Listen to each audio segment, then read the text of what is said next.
안녕하세요. 백설동물병원입니다. 오늘은 양측 슬개골 탈구 4기 수술 케이스에 대해서 설명을 드리고자 합니다. 제목은 중증 슬개골 탈구 수술을 피할 수 있는 마지막 타임입니다. 환축 정보를 먼저 말씀을 드릴게요. 품종은 빠삐용이었고요. 1살 암컷이었습니다. 체중은 4.5kg 정도였고요. 이름은 틴입니다. 저희 병원에 내원 당시에는 좌측 다리를 쓰지 못하는 상태로 내원하셨어요. 요 며칠간 쩔뚝거림이 심해졌다고 말씀을 하셨습니다. 그래서 입원 당시 찍어놓은 보행 동영상이 있는데요. 지금 왼쪽 다리를 들고 다니죠. 체중을 잘 실지 못하고 있습니다. 그래서 좀 깽깽이를 들고 다니는 걸 볼 수가 있어요. 그래서 수술 전 보행 상태는 좌측 구집 파행, 그 다음에 최근 며칠 사이에 절뚝임이 심해졌다. 이렇게 이해를 하시면 되겠어요. 수술 전 엑스레이를 보여드릴게요. 일단 가장 먼저 확인하는 게 고관절입니다. 고관절은 큰 문제가 없습니다. 그냥 넘어갈게요. 그 다음 이제 무릎 같은 경우로 내려가시면 이게 왼쪽 다리고요. 왼쪽 슬개골이 여기 있습니다. 원래 위치가 여기 있어야 되죠. 이렇게 탈출을 한 겁니다. 탈구가 된 상태고요. 여기 오른쪽 다리 슬개골이 여기 있습니다. 원래 자리가 여기고요. 여기서 이렇게 탈구가 된 상태라고 보시면 되겠습니다. 진단은 양쪽 슬개골 탈기 4기로 진단이 되셨어요. 그래서 4기인 경우에는 중증입니다. 슬개골 탈구는 1기부터 4기까지가 있고요.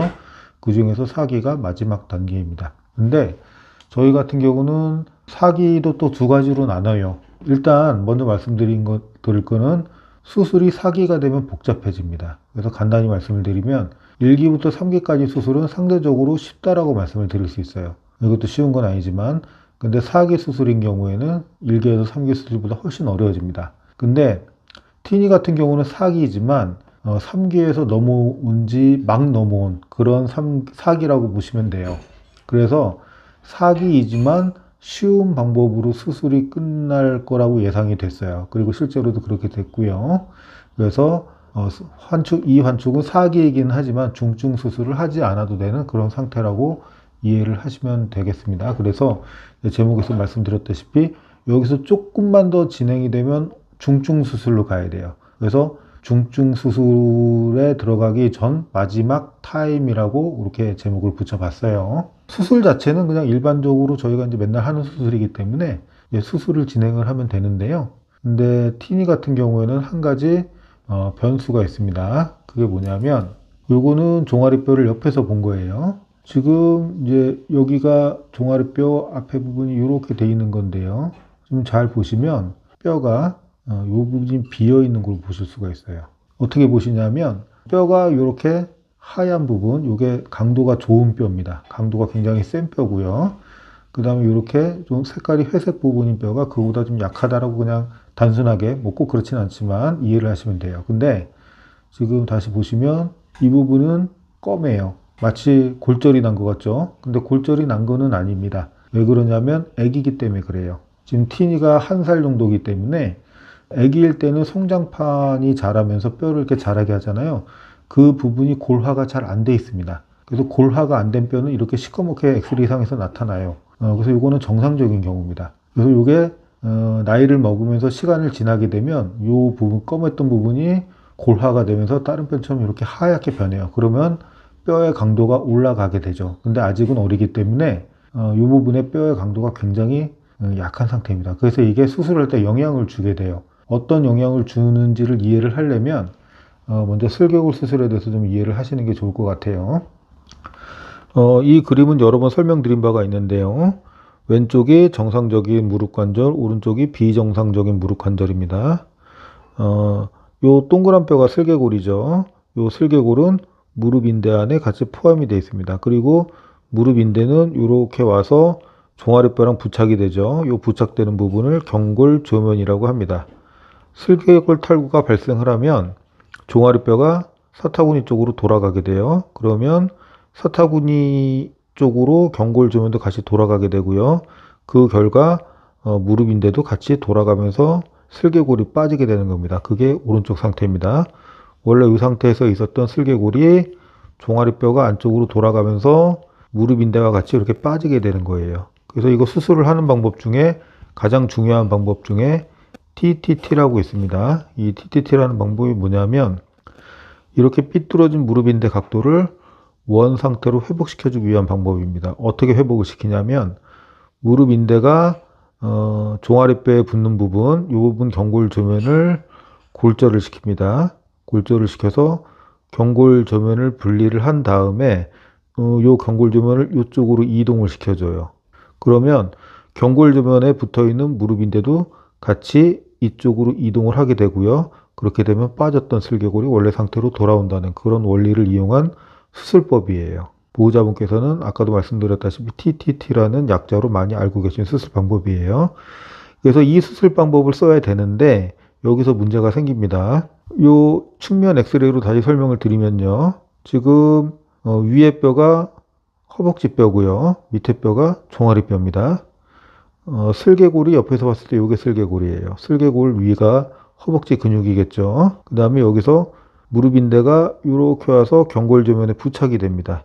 그래서 아까 말씀드렸다시피 TTT 경골조면 이식을 하기 위해서는 이 부분 뼈를 이렇게 잘라내야 돼요. 이 부분 뼈를 잘라내서 위치를 바꿔서 무릎인대 각도를 맞춰준 다음에 다시 이렇게 핀으로 박아서 고정을 시켜야 됩니다. 그런데 그러려고 하다 보니까 뼈를 이렇게 잘라야 되는데 지금 자른 뼈 안에 쉽게 얘기해서 금이 가 있는 거죠. 실제로 금이 간 건 아니지만 이 부분의 강도가 약한 겁니다. 그러면 이 뼈를 잘라서 무사히 옮겨서 다시 이렇게 못으로 박아야 되는데 그 과정 중에 이 뼈 조각에 흠이 가 있기 때문에 뼈 조각이 부서지거나 손상될 가능성이 생깁니다. 그렇게 되면 굉장히 나중에 해결하기가 힘들어지는 그런 문제가 생기실 수가 있어요. 그래서 이렇게 어린 강아지들을 수술할 때는 이 부분을 굉장히 조심해야 됩니다. 그래서 이 경골조면을 자를 때 이 약한 부위의 뼈가 손상이 되지 않도록 굉장히 조심을 하고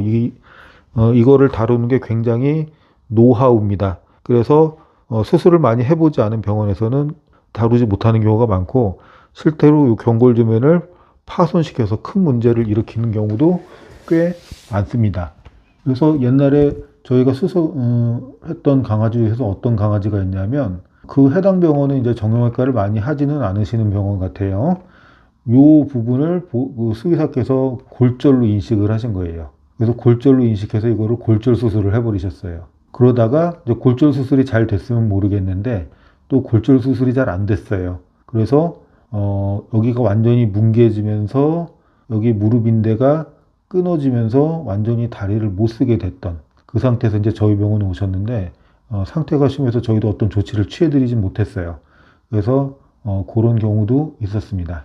그래서 이 부분을 잘 다루는 것이 굉장히 큰 노하우다라고 이해를 하시면 되실 것 같아요. 그리고 대부분의 동물병원에서는 특히 아기, 1살 이하의 아기인 경우에는 성장판이 다치지 않으면 수술을 할 수 없다고 이렇게 보호자분한테 안내를 해요. 그래서 성장판이 완전히 다칠 때까지 기다렸다가 성장판이 다치면 수술을 하자. 그렇게 안내를 하시는 경우가 많아요. 그게 이제 수술이 안전해지죠. 그래서 원칙적으로는 맞습니다. 그래서 이제 보호자분께서 기다리시는 경우가 많은데 여기서 한 가지 문제가 생깁니다. 지금 여기서 보시면 이제 이런 게 성장판 흔적이 남은 거예요. 이런 게 성장판 흔적이 남은 건데 이 성장판이 닫히기를 기다리다가 슬개골 탈구가 너무 진행되는 경우가 있어요. 그래서 몇 개월 기다려서 성장판이 다 닫히고 뼈가 단단해졌는데 막상 수술을 하려고 보니까 너무 심해진 거죠. 그래서 수술이 굉장히 어렵게 가거나 아니면 수술을 못 하거나 이제 그런 경우도 간혹 생기실 수 있습니다. 그래서 이제 이런 경우는 보호자분께서 고민을 하실 수밖에 없어요.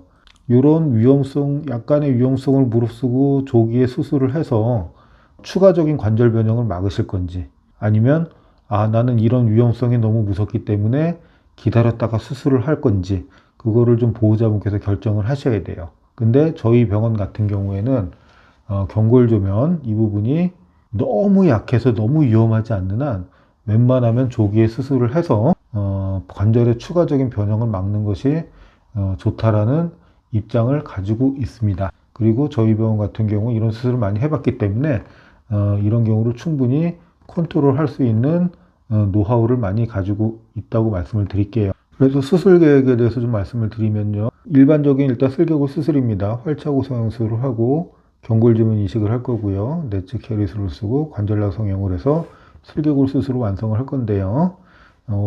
아까도 설명드렸다시피 티니 같은 경우에는 요 경골조면 이식이 굉장히 중요한 포인트라고 이해를 하시면 될 것 같아요. 수술 후 엑스레이를 좀 설명을 해 드릴게요. 지금 경골조면을 이렇게 절단을 한 다음에 자리를 맞춰준 다음에 핀으로 박아서 고정을 시킨 겁니다. 그 다음에 이 핀이 잘 버티라고 저희가 철사 와이어를 감아서 놓은 경우고요. 슬개골은 제자리로 잘 복원이 됐습니다. 지금 보신 게 왼쪽 다리고요. 오른쪽 다리도 똑같습니다. 이 부분을 골절을 시켜서 이렇게 뼈 조각을 내서 자리를 맞춘 다음에 핀으로 다시 박아서 고정을 시킨 거예요. 지금 이렇게 수술을 하신 경우에는 수술이 잘 되었다고 하더라도 뼈 자체가 워낙 약하기 때문에 회복 기간에 다른 강아지들보다 더 조심을 하시는 게 굉장히 중요하다고 말씀을 드릴게요. 그 다음에 수술 후 보행 변화를 좀 말씀을 드릴게요. 동영상을 좀 보여드릴게요. 이게 수술 후 일주일 후의 모습입니다. 지금 수술 전과는 다르게 왼쪽 다리를 잘 딛는 거를 볼 수 있습니다. 일주일밖에 안 됐는데 거의 뭐 부자연스러운 게 없고요. 매우 자연스럽게 걸어 다니는 모습을 볼 수가 있어요. 좋은 예후가 예상이 됩니다. 지금까지 나이가 어린 강아지의 슬개골 탈구 수술에 대해서 말씀을 드렸는데요. 어린 강아지일수록 뼈가 약한 경우가 많기 때문에 더 많은 수술 경험이 필요합니다. 시청해 주셔서 감사합니다.